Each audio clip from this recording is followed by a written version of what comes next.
Good morning and welcome to day 3 or final day in preliminary round 2 of the public sector debate competition.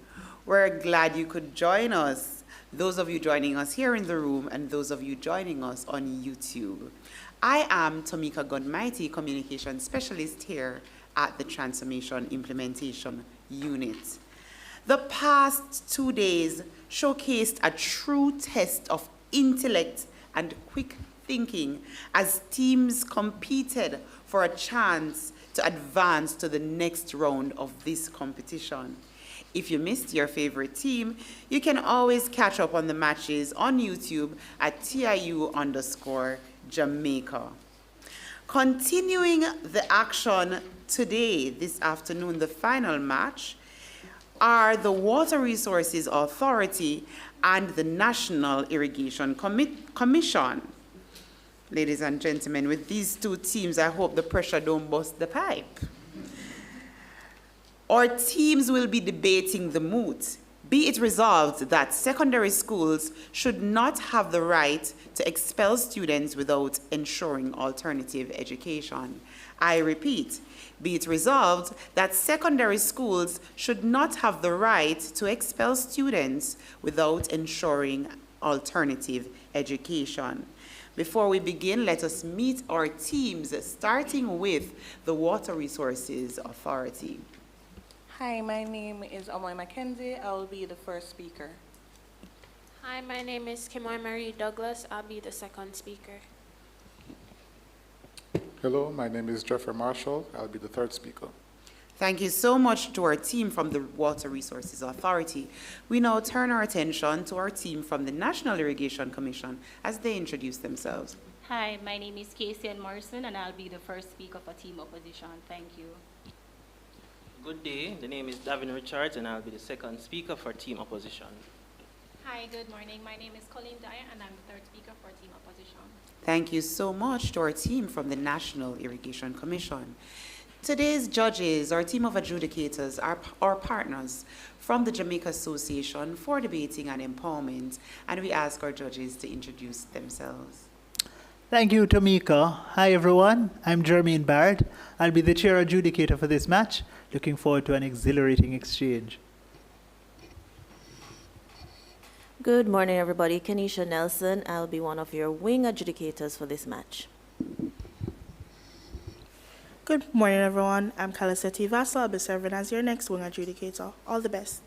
Thank you so much to our judges. Both teams are familiar with the rules. I now turn it over to the judges. All the best to both teams.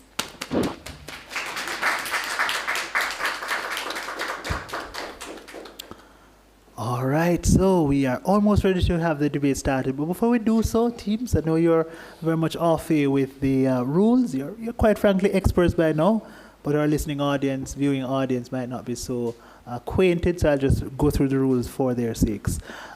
Each team having 3 debaters. The first debater will speak for 7 minutes, the second debater for 6 minutes, and the third and final debater will speak for 5 minutes. After the first 2 speeches in this debate, you'll witness an exciting exchange of questions and answers. We call that the cross-examination segment.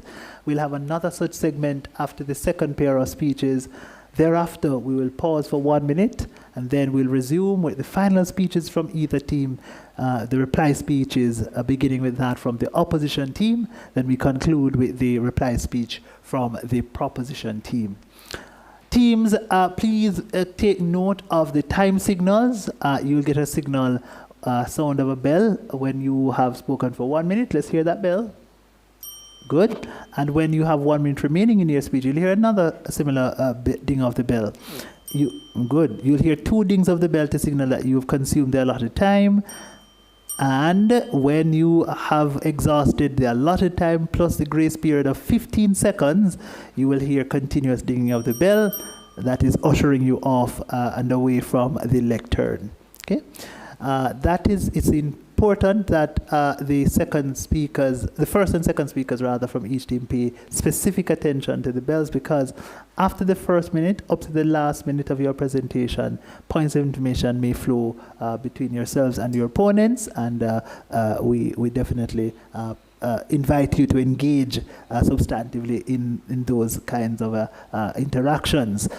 We do not have such interactions, though, in the third speaker's presentation, so no points of information at all are allowed. All right, I think I've covered all the rules, the substantive ones at least, and so I think we're now ready for our debate to get started. Are we ready, teams? Yes. Do you have any questions? No, I hear no. Oh boy, you are experts. So no questions. Let's get this started. At this time, I call upon the first proposition speaker to open this debate. Here.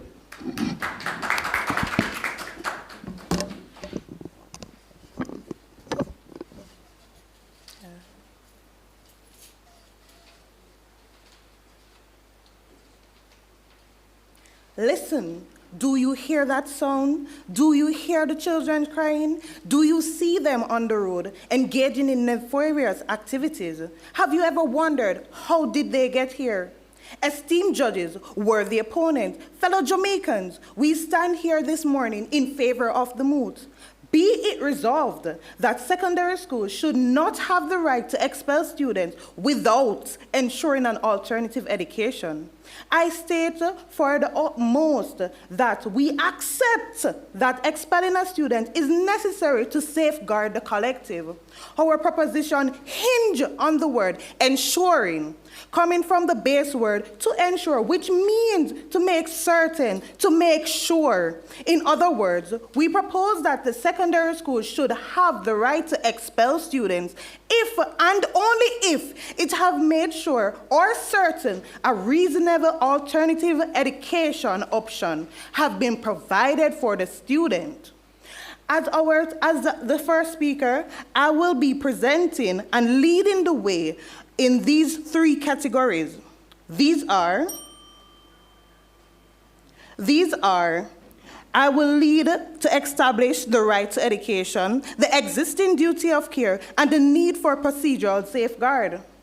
Our second speaker will speak on the significant negative impact to society that happens when a troubled child is cast away into the devil's workshop. Our third speaker will tie up and emphasize that the assertment to alternative education is essential to limit the risk of this expelled child becoming a wasted potential.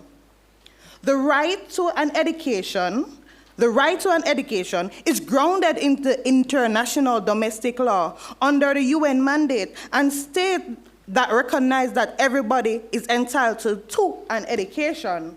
The state, not at this time, the state party recognized the right of everyone to an education. They agree that education shall be directed to the full development of a human's personality and the sense of its dignity, and shall strengthen the response for human rights and fundamental freedom. Secondary education is in different form, include technical and vocational secondary education, shall be made generally available and accessible to every opportunity and every means possible for individuals and students that has been expelled. Fundamental education shall be encouraged and intensified as a fair and possible means for everyone to have access to. This means that the major objective of our educational entities is to facilitate the right to education as far as possible, and that any form of disciplinary or punitive action should not be directly or indirectly violating this fundamental right.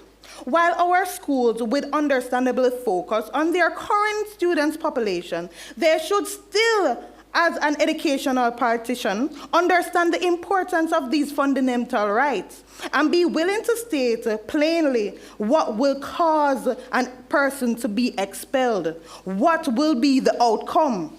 As responsible agents of the right to education, we should ensure that you have viable options to choose from to continue your education, even to assure you that you cannot fall through the cracks. We do not propose that expelling schools should be mandated to find alternative. We simply believe that the school should, at minimum, refer the situation to the Ministry of Education and follow up these options with them to ensure that no one falls through the cracks.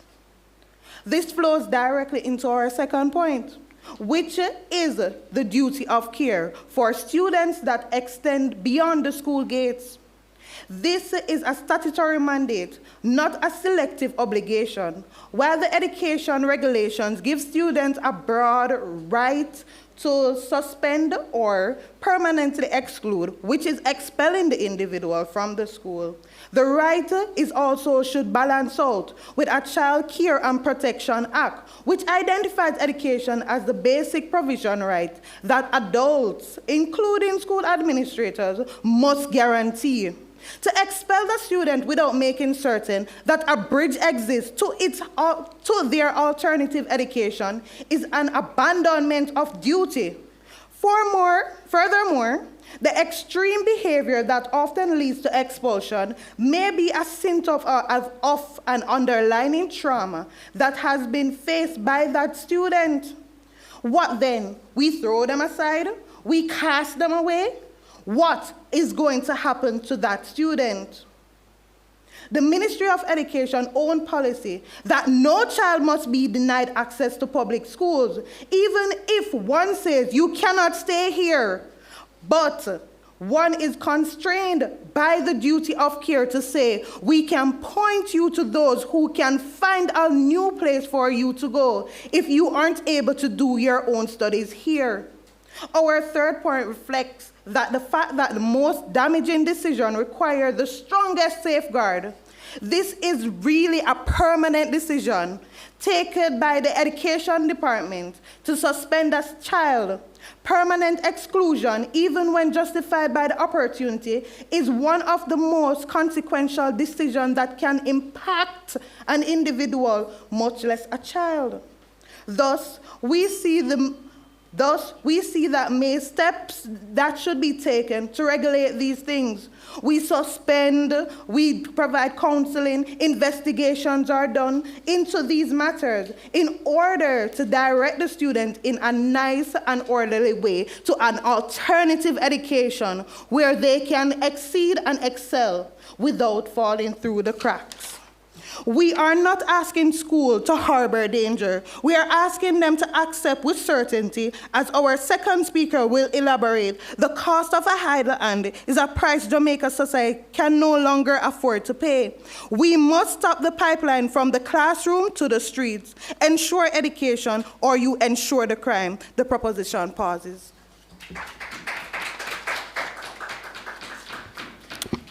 All right, thank you very much. Quite an interesting start to this debate. We continue in the same vein at this time. Let us welcome the first speaker from side opposition. Hear, hear.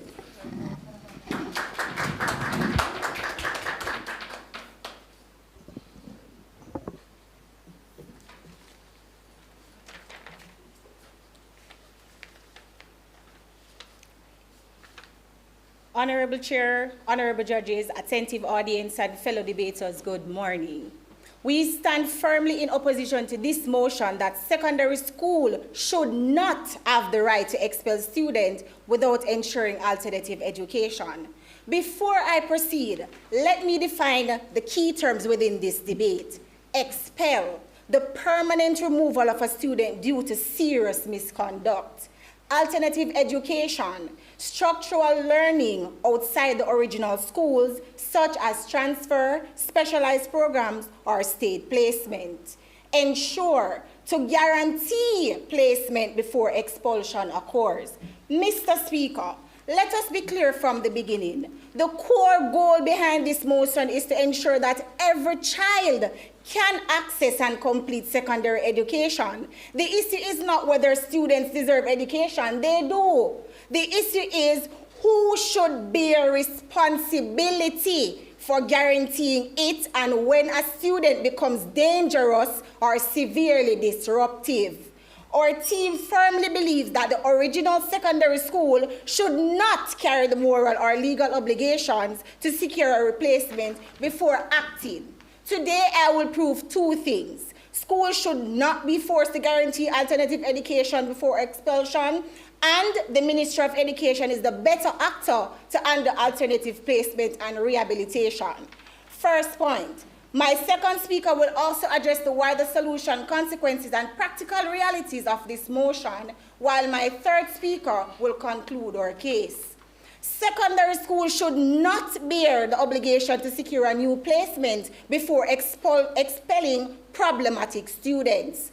We are not arguing that students should be denied education. Schools should absolutely follow due process, communicate with parents, provide counseling where possible, and make referrals. However, responsibility to guarantee continued education belongs to the Ministry of Education and the wider state system, not individual schools. Why? Because this motion does not merely ask schools to support students. It asks schools to provide a guarantee before action can be taken. For most schools, that is unrealistic. Students who reach the point of expulsion are often involved in repeated violence, extortion, theft, or serious disruption of learning. Schools already attempt suspensions, counseling, and disciplinary measure before expulsion is even considered. Yet the propositions want schools to keep these students indefinitely until another placement is secured, even when the school has no power to force another institution to accept them. A school cannot compel another school to take a violent student. A school cannot create rehabilitation programs on its own, and certainly a school cannot access the resource that only the government possesses. That responsibility belongs to the ministry. The primary duty of a secondary school is to provide a safe environment for learning.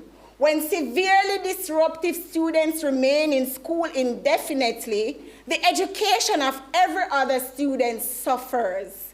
Teachers lose instructional time, students feel unsafe, discipline weakens, and other students may begin to believe there are no real consequences for repeated misconduct.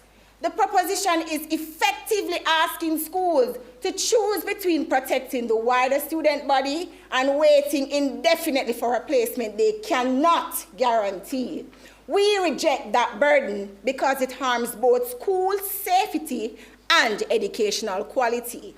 Second point, if the Ministry of Education is the best actor to secure alternative education for expelled students, if we agree that keeping dangerous students indefinitely in school causes harm, then we must ask, who actually has the power and resources to solve the problem? Not the student, not the parents alone, and certainly not a single school. The government is the only actor with the national authority, funding, and systems necessary to manage these cases properly. Many students who are eventually expelled display long-term behavioral patterns. Often the root problem goes beyond the classroom. There may be issues at home, exposure to violence, neglect, or social instability. Simply trying to transfer the child to another school without addressing these deeper causes does not solve the issue. It only relocates the problem. That is why schools should report these cases early to the ministry and relevant authorities. The ministry can then investigate the home environment, involve social workers, provide behavioral intervention programs, and prepare alternative education pathways long before expulsion becomes necessary. Only the government has the capacity to coordinate all of these resources. Under our approach, schools would still document incidents, communicate with parents, and involve the authorities. But instead of forcing schools to carry an impossible burden, the government would have time to assess the student, intervene early, and prepare specialized support. If the student improves, everyone benefits. If the behavior worsens, the school can still act to protect the wider student population. At this time, the ministry already involved in the case can transition the student into an alternative program, youth centers, or specialized educational program. That system produced real results. It protects school, it protects learning, and it gives struggling students access to professionals and programs that ordinary schools simply cannot provide. Mr. Speaker, the proposition is correct about one thing. Every child deserves access to education, but they are wrong about who should guarantee it. Schools should ensure due process, communication, and referrals. The state and ministry should ensure continued education. Do not place impossible burdens on schools that lack the authority and resources to fulfill. This motion asks schools to carry impossibility they were never designed to handle. That is not fairness, that is dysfunction. For those reasons, Mr. Speaker, we proudly oppose.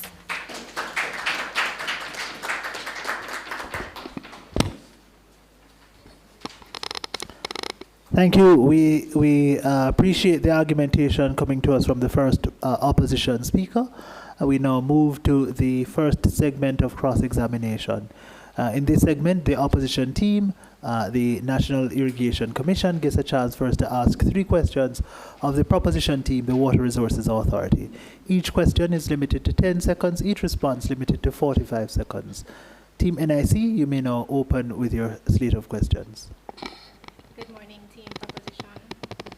My question is, are you arguing for better safeguards or for removing the final?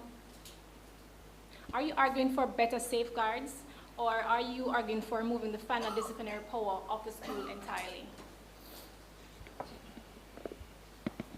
We are arguing for better safeguards. We would not say that the school should not discipline, nor are we saying that expellation should not happen.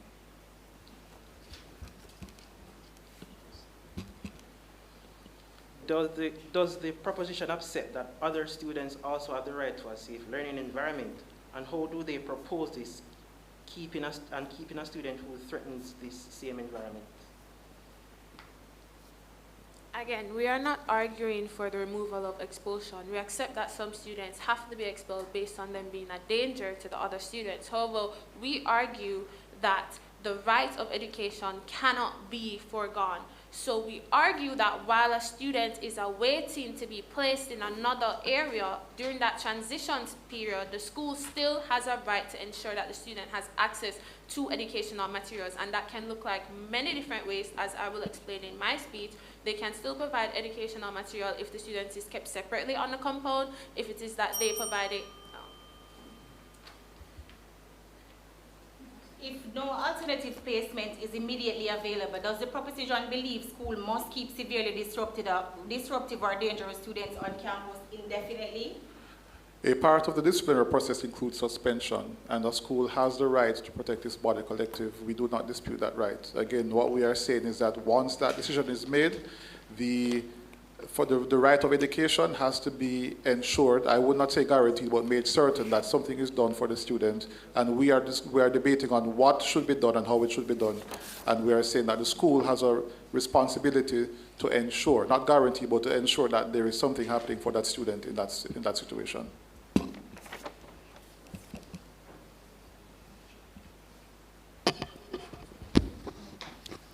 Thank you very much for that phase of cross-examination.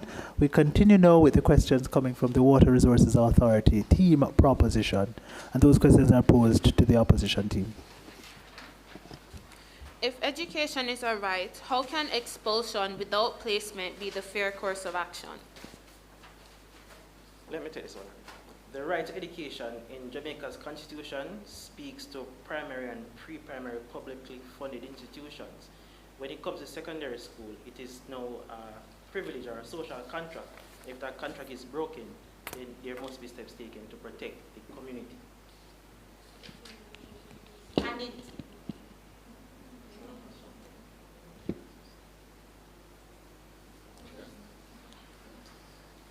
Is institutional convenience more important than a child's right to education? So no, we're not saying that institutional convenience is more important than a child's right to education, but the child who disrupts or has been unperformed or needs to be expelled needs to be placed outside of the school education, because other students who need to learn or who have a right to education must also be protected.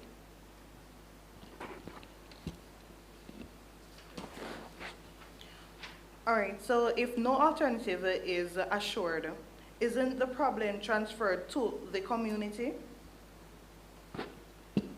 Based on my speech that I would have explained before, the right is based on the ministry, the assistance of parents, and also the wider education system. However, based on what you are asking in terms of putting the child out there, no, we're not saying that.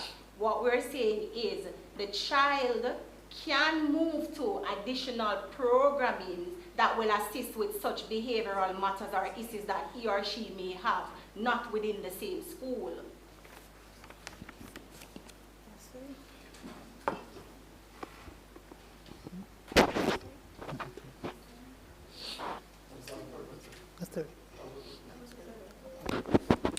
All right, thank you very much for that segment of cross-examination. We continue now with the second speeches from either team, beginning with that from the proposition side.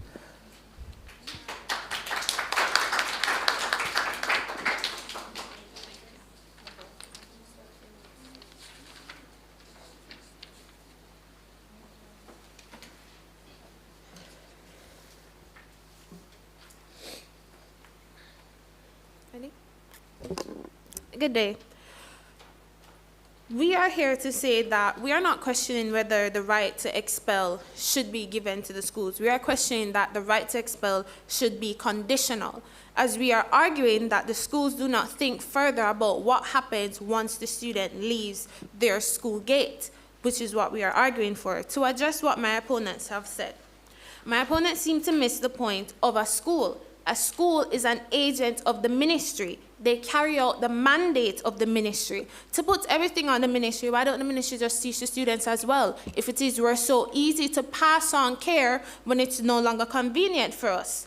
We argue that the school should hold the student until they are placed. Guarantee makes it seem as if the school is required to provide that alternative. But we argue that ensure simply means that when the student leaves the school, they know where they're going. They know where they are getting their education from, as they have a right to access to education. And this access can look in various forms. They can keep the students separate on a compound, away from the students they allegedly endanger. They can be at home, where the school can send the materials. If it is that they struggle at home, they can be at a public library. But the student must always have access to educational materials, access to a teacher, and access to their right to education. When a child is expelled, my opponents seem to not know the process. When they expel a child, they simply inform ministry at the point of expulsion. They don't even give ministry enough time to place a student. So they wish to just cast the student out, and while ministry figures it out, the student is unable to learn. We are saying that the school should wait until either the ministry has done so, the parents have placed them, or the school has aided in placing them somewhere. Again, the school does not have to provide it, but the student should know where they're going. On the note of primary education being a right, my opponents have unfortunately skewed it. Yes, primary education is a right, but it's a right in the sense that it must be affordable and enough locations must be available for students to access it anywhere. Secondary school does not no longer become a right.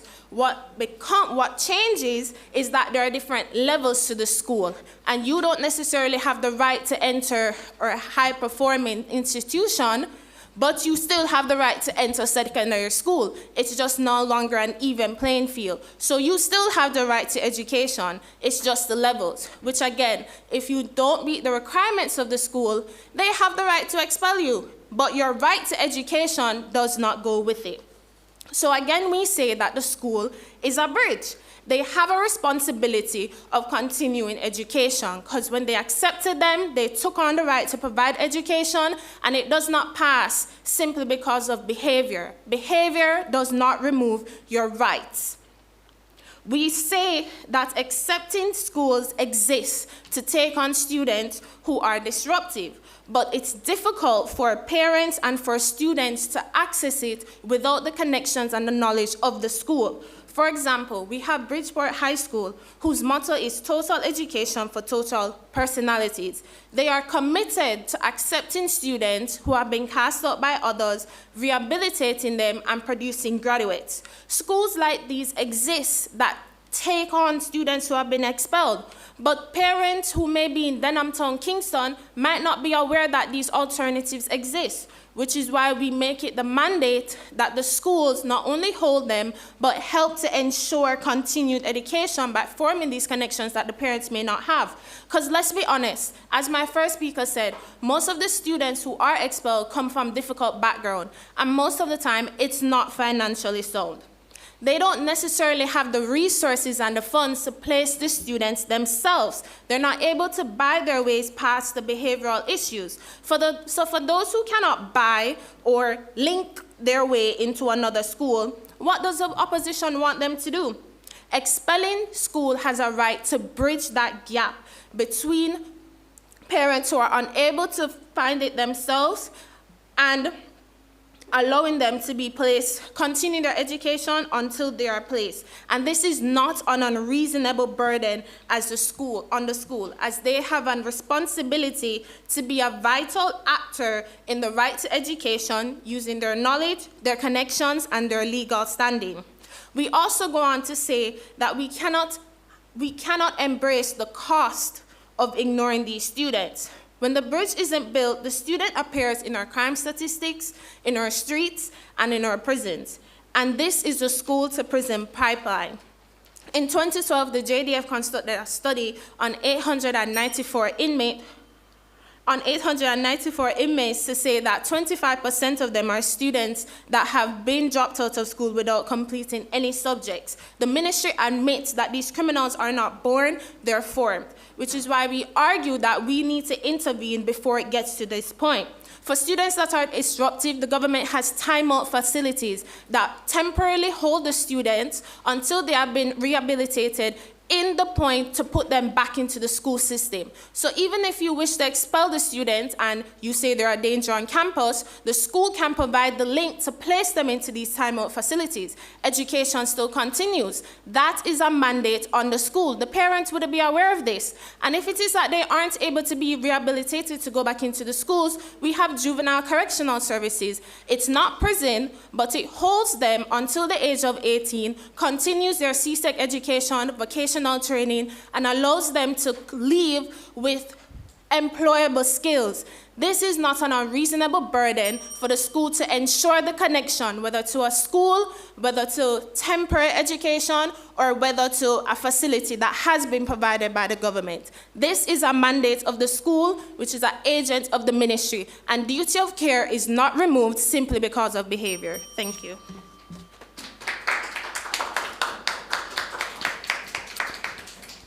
We thank the second proposition speaker from the Water Resources Authority for that speech, and now call upon the second opposition speaker from the National Irrigation Commission to do likewise. Hear, hear.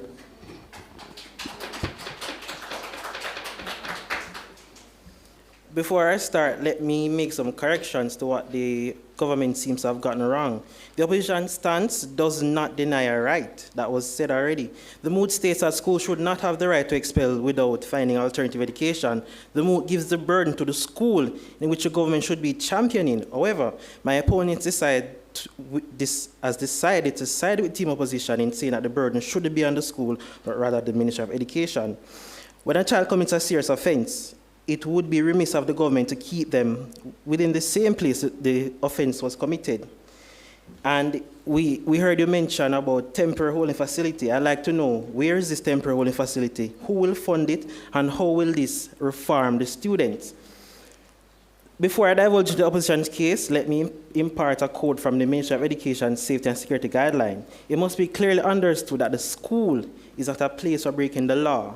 Whatever is illegal in society is illegal in the school. That was said from Minister of Education. You said that behavior does not and cannot repeal your rights. In society, if you take away someone's rights, your own rights are taken away. Therefore, the opposition's position is simple. School exists first to educate and maintain order, not to operate a rehabilitation center.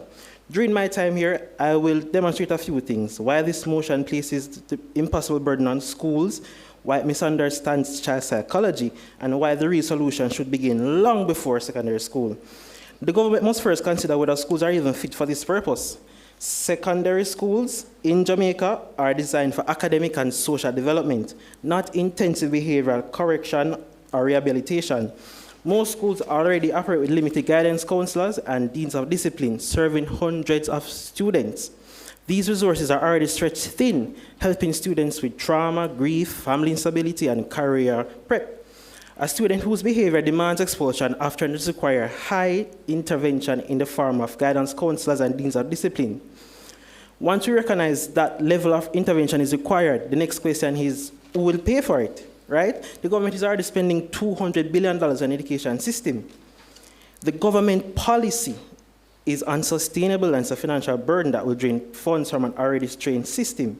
Mandating schools to ensure alternative placement before an expulsion is simply an administrative scapegoat.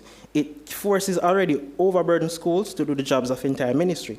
Let's not forget, Jamaica already has specialized structures like the Youth Innovation Centers, designed specifically to work with at-risk youths, right? So even if the mandate is placed upon the secondary schools to guarantee alternative placement, can the government guarantee a follow-through? No. Without a robust monitoring system, which it has not yet presented, this becomes nothing more than a poorly supervised pathway to the streets. This failure happens because the government misunderstands something much deeper, child psychology.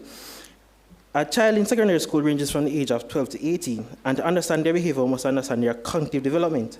According to Piaget's cognitive development theory, individuals organize their understanding of the world into schemas or mental blueprints. A highly violent or undisciplined student often develops maladaptive schemas. They begin to believe aggression brings status and that rules are flexible and the system will ultimately accommodate them. Expulsion that immediately guarantees alternative placement do not break the schema. They simply allow the student to absorb the consequences in their existing worldview. Absolute expulsion with intervention and rehabilitation measures, however, disrupts that mental blueprint. If the government forces schools to ensure alternative education immediately after expulsion, then offending students simply assimilate the punishment without changing their core behavior. And Chair, when punishment loses its severity, deterrence collapses. The reality is that every criminal in society once sat in a classroom saying yes, miss, and no, miss. Yet today, they are some of the most hardened criminals in society. Therefore, we must ask the question, where did the system go wrong? The opposition can affirmatively say that when one spares the rod and spoils a child, that child eventually becomes a menace to society. The opposition sees this as a direct failure of the government to maintain law and order in the schools. In England, expulsion exists, but the education system must provide alternative arrangements quickly. In Scotland, the duty on education or authority not taken does not stay in the original school. In New Zealand, the responsibility of the education system preserves removal powers while regulating how and when they are used. Therefore, Chair, once the school has exhausted this resource, the responsibility must shift elsewhere. On a macro level, it is the responsibility of the Minister of Education. On the micro level, it is the responsibility of the child's parents or guardians. As the scripture says, train up a child in the way he should go, and when he is old, he will not depart from it. The opposition is not saying expel and abandon. No, definitely not. We are saying schools cannot sacrifice the safety, order, and future of the wider student population in order to endlessly accommodate violent behavior. Secondary education at this level functions as a social contract. When a student violently breaks this contract, they forfeit the privilege of remaining within that institution. The government's policy does not protect a right to education, it simply relocates delinquency. The real solution begins before secondary school through discipline, character, formation, and parental responsibility, and with early intervention. We therefore move to oppose this moot wholeheartedly.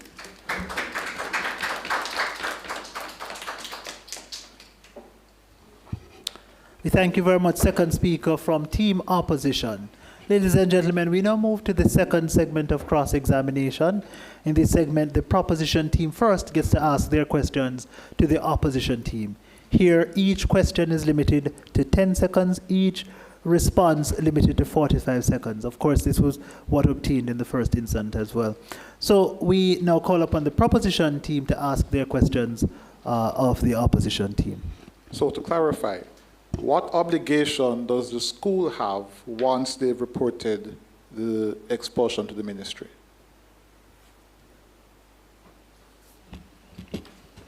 So as my first and second speaker would have mentioned, that the school's responsibility is to ensure they provide education in a safe environment. After they have done their due process and would have passed on the baton to the state that is resourced to do their job, then the school carries on with its mandate. And what happens to the student while they're waiting to have the mandate carried on? So the government will have the responsibility, meaning the Ministry of Education, who mandates all schools to perform their roles. And so when they have been given the responsibility, or when they are executing their responsibility, the school does not need to be, the school that would have expelled the student does not need to be further involved in that. I think the school who they are looking to place that student would probably need to be involved in that process. Your second speaker said the issues are based in psychology. Are you saying that students shouldn't be in any school since they're beyond saving? Why not just go straight to jail from now? No, you completely misunderstood what I said. In John Piaget's child psychology, he tells you about the 3 different stages, and we have to attack it before they reach secondary school. When you attack it there, then students assimilate from early, so they learn the cultural values, they learn how to be a good citizen.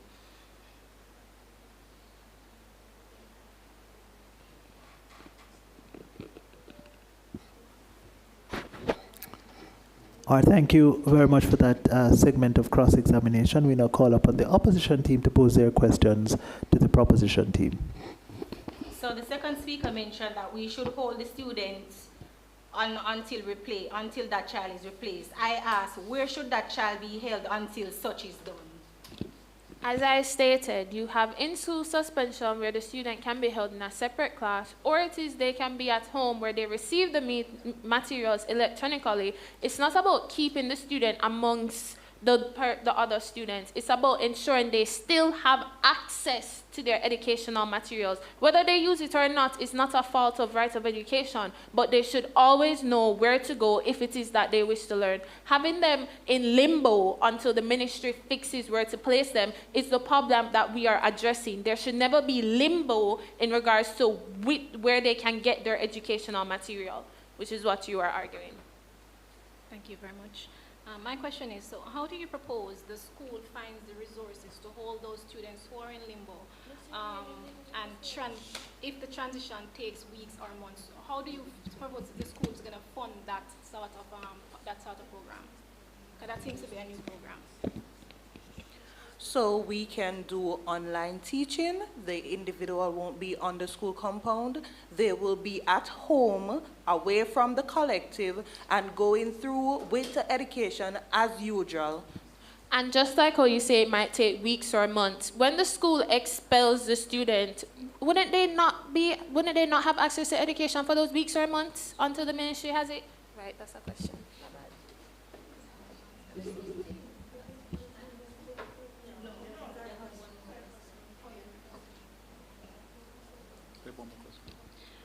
Does your model apply this equally to private schools as well, or just public secondary schools? And so, if so, how can private schools then guarantee placement of a student that needs to be expelled? The mood speaks to secondary schools across the bat. So as agents of the Ministry of Education with the different responsibilities that would be established, we are not saying that the school, we disagree with your point of guarantee. We believe that ensure would also include a definition of making certain. So we're saying that at each step on the step, once the ministry is alerted, then the schools, whichever, whether private or public, would be aware of what's happening, and so that the student would not be in limbo, but the student would be ensure that there's a handoff, a chain of custody that goes directly from this person to whatever alternative the ministry would establish in the event that the school itself would not have a connection, private connection, to make a submission or a replacement or go into a different school in that vein.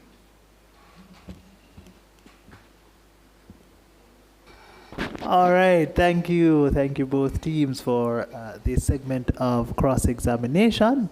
I think we're now deserving a pause, so we're going to take that 1 minute pause, and then we'll resume with the reply speaker from the opposition team first.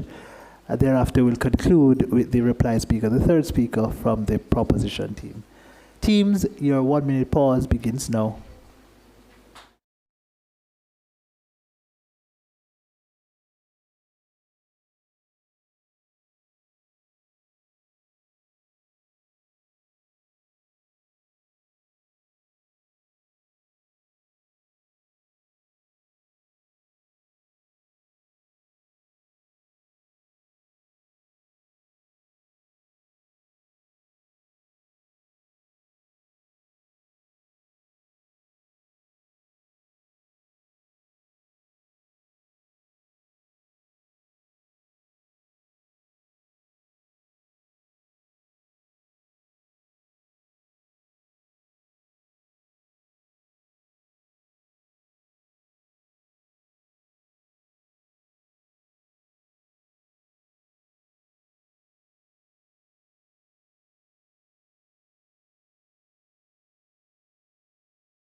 Both sides seem to be opposing this moot.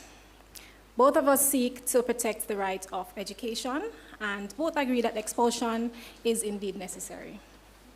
The proposition's case, however, is morally appealing, but a bit misguided, because when a child needs to be expelled, it is not because they simply stole from an next child or was displaying some behavioral nuances. It is because they would have done some heinous things, such as taking a chair that they're supposed to sit on to learn, to unalive a next child. Those are the basis on which a student needs to be expelled from an institution. Our case is that secondary schools should have the right to expel students involved in serious cases of misconduct after due process is followed, without personally ensuring alternative education, because the school's role and the state's role in this matter are not the same. Schools should be and are responsible for fair discipline, due process, documentation, parent involvement, and the works, while the responsibility to ensure continued education, intervention, and rehabilitation must remain with the state and the ministry in conjunction with the parents and guardians of the students in question. My first speaker showed that the motion places the burden on the wrong institution. My second speaker also showed that the motion fails in practice because secondary schools do not have the power to act outside of their standard operating procedures in these matters. Public schools operate as part of a national education system, and private schools are regulated by the Ministry of said system. A private school may be able to act on their own justification and delay or forfeit expulsion of a student while the change along with the parents or guardians occur. But while they may be able to do this, and at the very least, save the dignity of the students and the parents, they cannot determine which alternative education option is available, nor can they carry out the process that follows on their own. So when the proposition argues that secondary schools must ensure alternative education before expulsion to protect the right to an education, they are asking them to guarantee what they have no power or resources to deliver. Judges, for a nation that is charting towards 2030 development goals, education of every student is a national objective that we all can agree on. But a right to education is not the same as an unconditional right to remain in or be placed in another school regardless of behavioral issues or serious misconduct. That child must be handed to the state to learn. During the transition period, yes, they will learn, but not what they were learning in this classroom. Before they are placed in another institution, they must learn the consequences of their actions. They must learn manners, they must learn orderly conduct, and they must understand how to not be a deterrent to their future. The matter is not whether a child should continue learning after a mishap. The matter is who should guarantee that continued learning and what it should look like. And our answer is that the national education system and the ministry should carry that responsibility, not the schools whose structures and codes would have been uprooted by students involved in serious misconduct. They would have done their part, and expulsion would have been the last resort cry for help. The concern of my worthy opponents proves that the need for better management of the alternative education system process proves the need for a better management of the alternative education process, not that schools should lose their right to expel a student whose behavior and actions warrants it. Honorable Chair, let us compare two worlds. In the proposition's world, it protects the school's right to maintain safety, and it protects the teacher's right to a secure working environment. I thank you.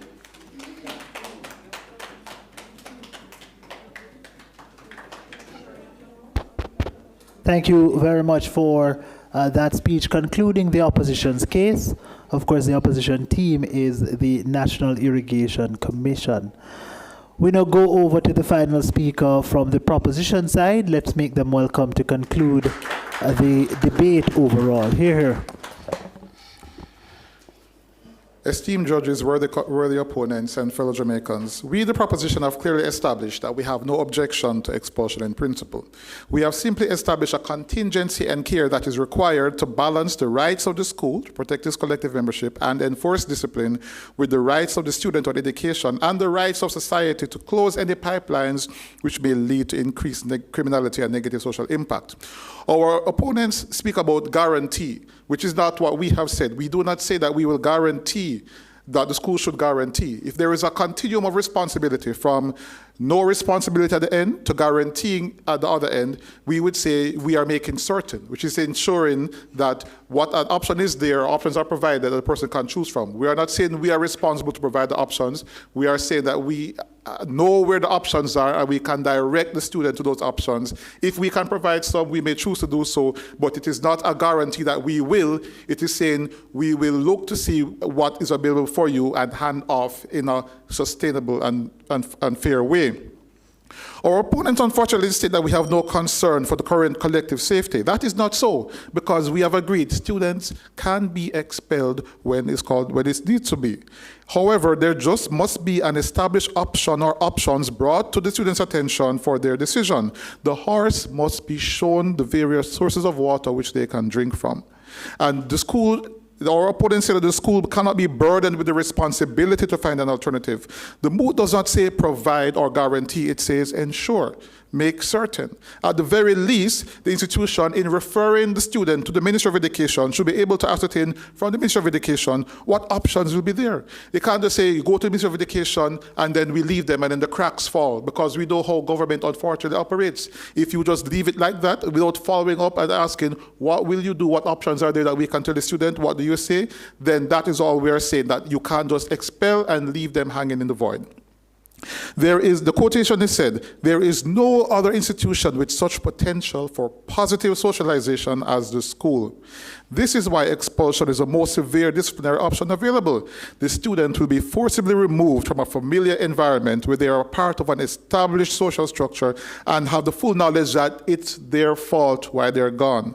This traumatic experience, however justified, should not be compounded by leaving the student adrift without knowledge of options and potential next steps. The resources needed to provide these options should be considered as an investment in societal well-being, not a drain on meager resources. If you don't spend the money here, you may find yourself spending it instead in national security some point in the future. The bridges created by various interventions, whether from principal to principal, or school to MOE, or even the students' parents taking the lead and informing the school that they have found an alternative education system, must be in place to be the velvet glove on the iron fist of expulsion. Every right that exists concurrently with other rights and obligations. So the right of a school to expel unruly students is inalienable, justified, and fair. Yet it must reside in tandem with the right of a child to education and the right of society to close as far as possible any criminal producing pipelines. As such, the marriage of the right to expel to the responsibility to ascertain alternative education presents the most practical way to mete out justice while ensuring fairness and social stability. Ensure the education and you ensure true justice, not punitive retribution. The proposition rests.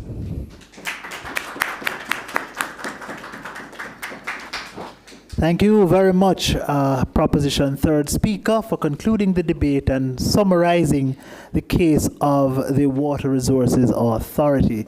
Ladies and gentlemen, thank you for being a part of this experience. Let me just turn over now to our moderator, Tomika Goodmighty, who will put an end to this segment of the proceedings. Thank you so much, Jermaine. Strong arguments, not watered down at all. Our ladies and gentlemen, arguments for and against the moot be it resolved that secondary schools should not have the right to expel students without ensuring alternative education. Give our teams a round of applause. It is indeed the final match in this second preliminary round of competition for the public sector debate competition. Thank you so much to the teams. Now we turn over to our judges as they will deliberate and they will come back with the results to tell us which team will get the full 3 points and have a chance to advance to the octafinals. For those of you joining us online, are you for or against the moot? Which team had the better arguments? Tell us in the comments. And remember, there is a fan favorite competition on Instagram and Facebook. So head on over to like the photo of your favorite team. 1 like equals 1 vote. Please stay tuned for the results. We'll be right back.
And we are back. Welcome back, ladies and gentlemen, to this conclusion of the match that just proceeded.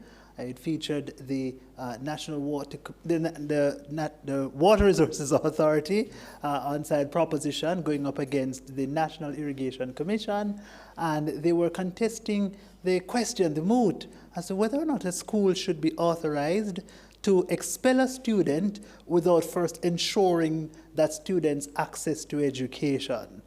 Now, side proposition contends that the school should first of all make provisions for the child's education prior to their expulsion or upon their expulsion. And they argue that other actors, at least some of the other actors who could potentially be considered as being capable of ensuring this right to an education, are not so empowered. The school is better able so to do, right?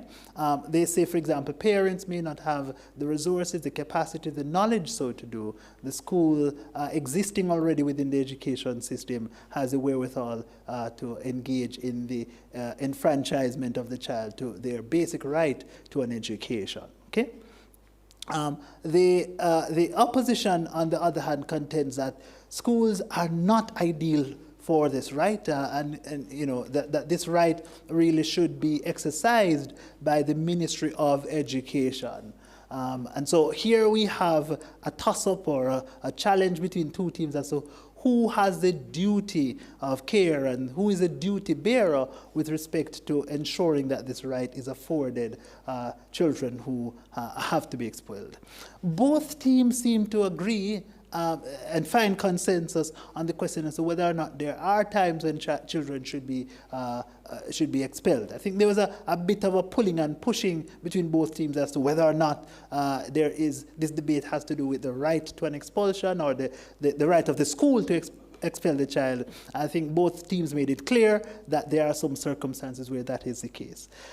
We find it interesting where one side proposition argues that prior to expulsion, the school has other arrangements or other mechanisms that it can use, for example, suspension and so forth.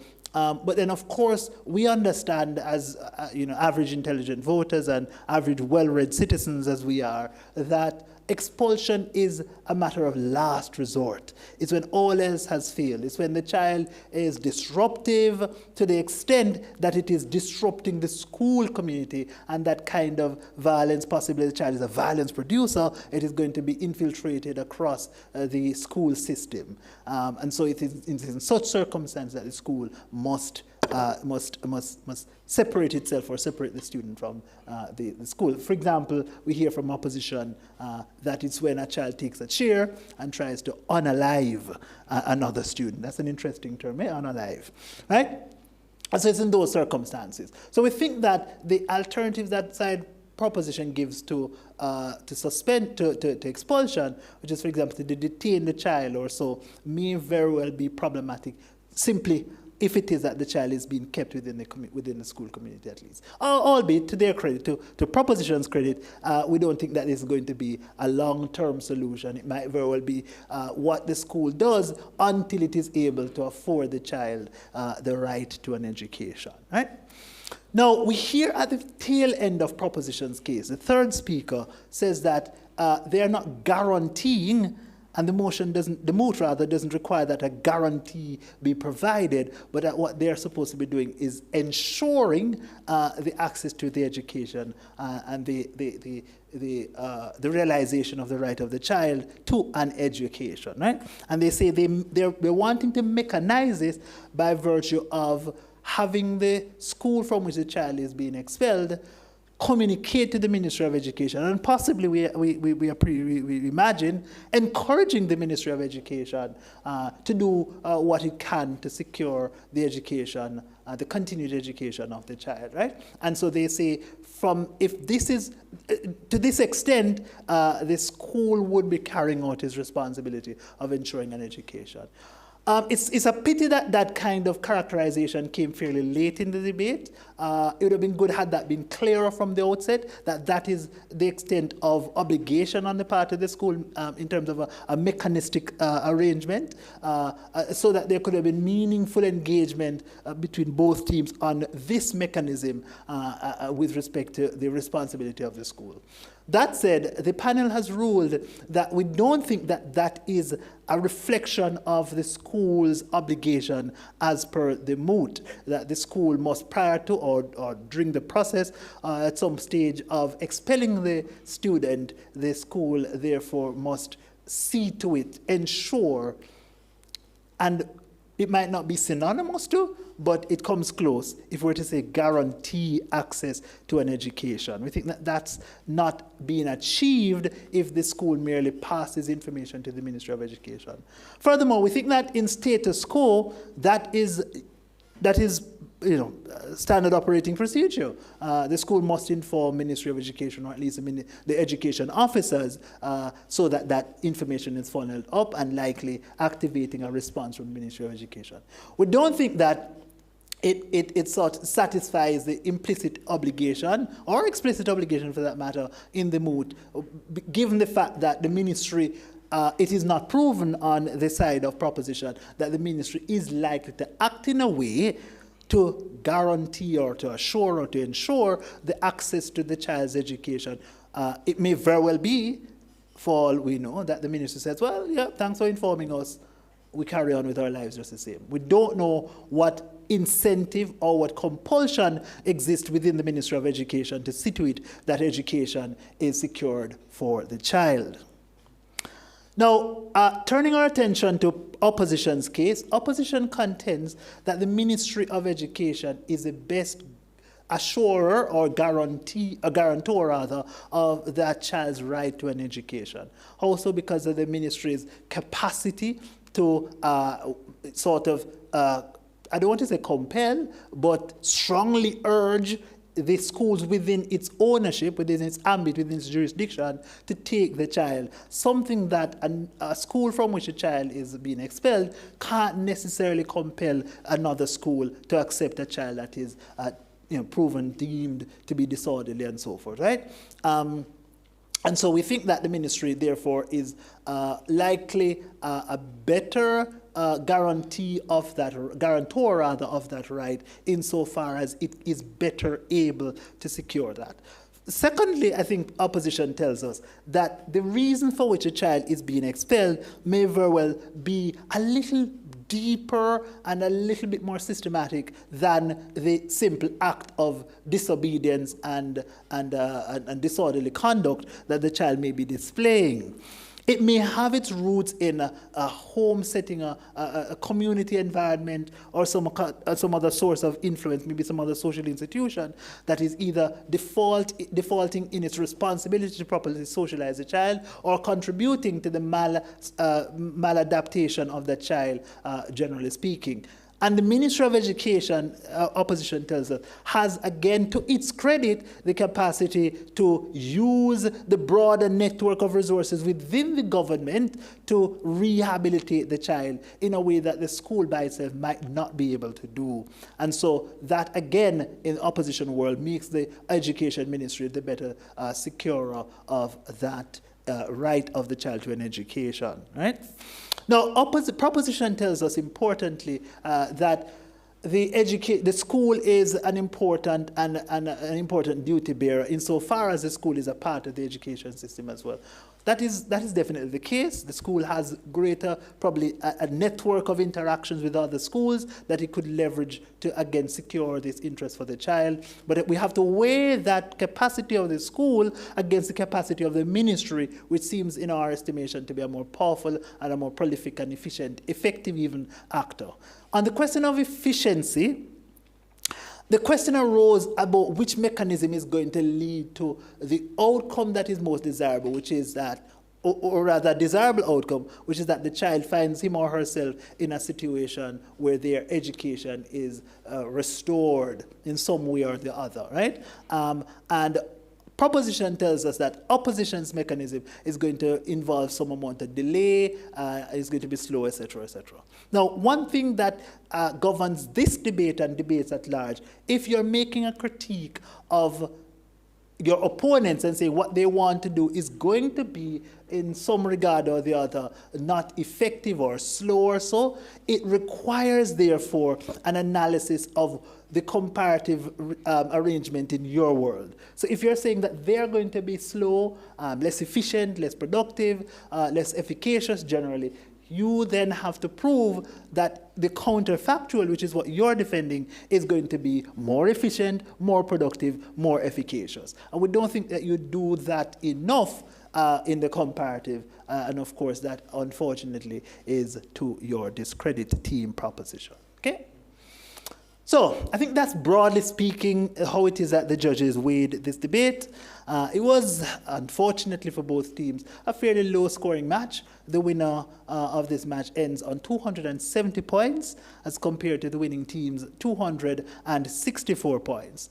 Ladies and gentlemen, the winners of this match in round 2 of the public sector debate competition is a team that deals with water.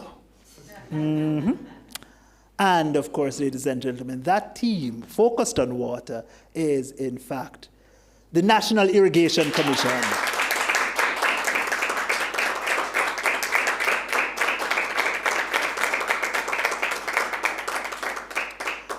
So we thank the National Irrigation Commission and the Water Resources Authority for refreshing us with some interesting ideas in this debate. A round of applause for the second place team as well.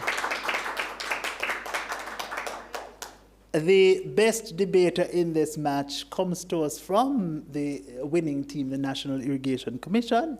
And that's a speaker, ladies and gentlemen, that brought first and foremost the alternative and argued why the alternative is a better duty bearer for guaranteeing or assuring the right of the child to an education upon being expelled.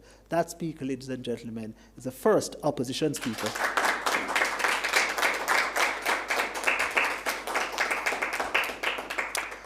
And so, ladies and gentlemen, this now brings to a close round 2 of this debate competition.